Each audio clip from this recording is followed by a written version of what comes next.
एक बुजुर्ग नदी के किनारे रहता था। जब वो सुबह उठता था तो नदी पर जाके वो नहाता था। एक दिन वो सुबह उठा, नदी के किनारे गया तो वो क्या देखता है कि एक बिच्छू पानी के अंदर डूब रहा है, तड़प रहा है, बाहर निकलने की कोशिश कर रहा है। बुजुर्ग को ये देख के बड़ा तरस आता है। वो कहता है क्यों ना किसकी मदद की जाए। आखिरकार बड़ी एहतियात के साथ उस बिच्छू को पानी से बाहर निकालकर ज़मीन पर रखने ही वाला होता है कि बिच्छू डंग मार देता है। अब वो ज़ोर से अपना हाथ को झड़कते हैं, बिच्छू पानी में दोबारा गिर जाता है और फिर वो अपनी तकलीफ़ को सहने लग जाते हैं, बर्दाश्त करने लग जाते हैं। थोड़ा वक्त गुजर जाने के बाद उन्हें फिर एहसास होता है कि चलो जो भी हुआ मुझे इसकी मदद करनी चाहिए। दोबारा उस बिच्छू को पानी से निकालते हैं, जैसे ज़मीन पर रखने लगते हैं वो दोबारा डंग मारता है। ये फिर अपने हाथ को झड़कते हैं, वो पानी में गिर जाता है और फिर उस तकलीफ़ को बर्दाश्त करने लग जाते हैं, उसको फील करने लग जाते हैं। लेकिन ये कोशिश करना नहीं छोड़ते हैं। ये बार बार मामला रिपीट हो रहा होता है। इन बुजुर्ग का एक शागिर्द होता है जो दूर खड़ा ये मामला देख रहा होता है। वो पास आता है और कहते हैं कि आप इस मखलूक के ऊपर इतना क्यों तरस खा रहे हैं जबकि वो आपको बार बार नुकसान पहुंचा रहा है।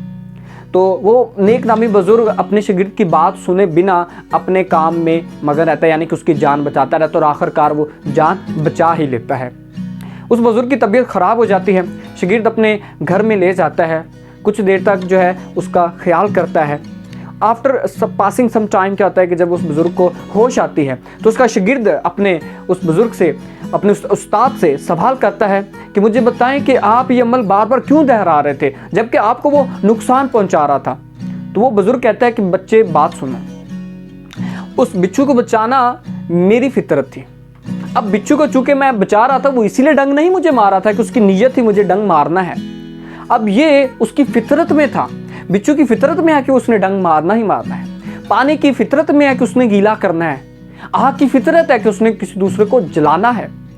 जब एक बिच्छू अपनी फितरत को नहीं भूल रहा है कि दूसरे को डंग ही मारना है, तो मैं एज ए ह्यूमन बीइंग अपनी फितरत को कैसे भूल सकता था कि मैं किसी दूसरे की मदद करना छोड़ दूं। तो अगर ये उसकी फितरत वो नहीं भूल पाया तो फिर मैं एज ए ह्यूमन बीइंग अपनी फितरत को कैसे भूल सकता था।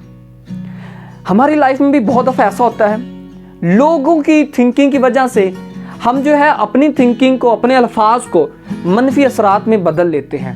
हम सोचते हैं कि अगर कोई दूसरा ऐसा कर रहा है या ऐसा सोच रहा है तो हम भी वैसे ही हैं, लेकिन ऐसा सोचना, ऐसा करना गलत है।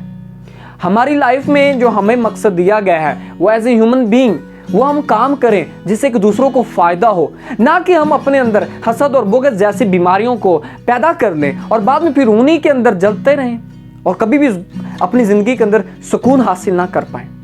हमारी ज़िंदगी का जो मकसद है वो एज ए ह्यूमन बीइंग जो फितरत ने हमें डाल दिया है, हमने उसको एवेल्यूएट करना है, उसको अर्ज करना है। वो क्या है?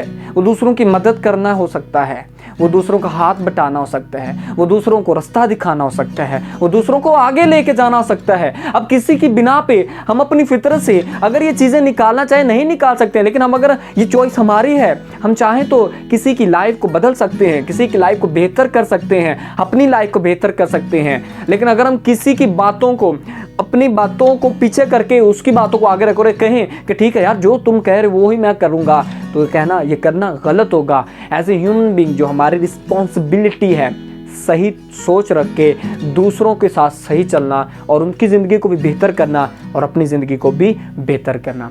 अगर स्टोरी अच्छी लगी है तो कमेंट बॉक्स में ज़रूर बताइएगा। अगर आप मेरे इस चैनल पर नए हैं तो प्लीज़ मेरे इस चैनल को सब्सक्राइब ज़रूर कर दीजिएगा और बेल आइकन को भी ज़रूर प्रेस कर दिएगा, सो दैट मेरी हर नई आने वाली वीडियो का नोटिफिकेशन आपको मिलता रहे। मिलते हैं बहुत ही जल्द नेक्स्ट वीडियो में, तब तक के लिए अपना और अपनी फैमिली का ख्याल रखिएगा। अल्लाह हाफिज़।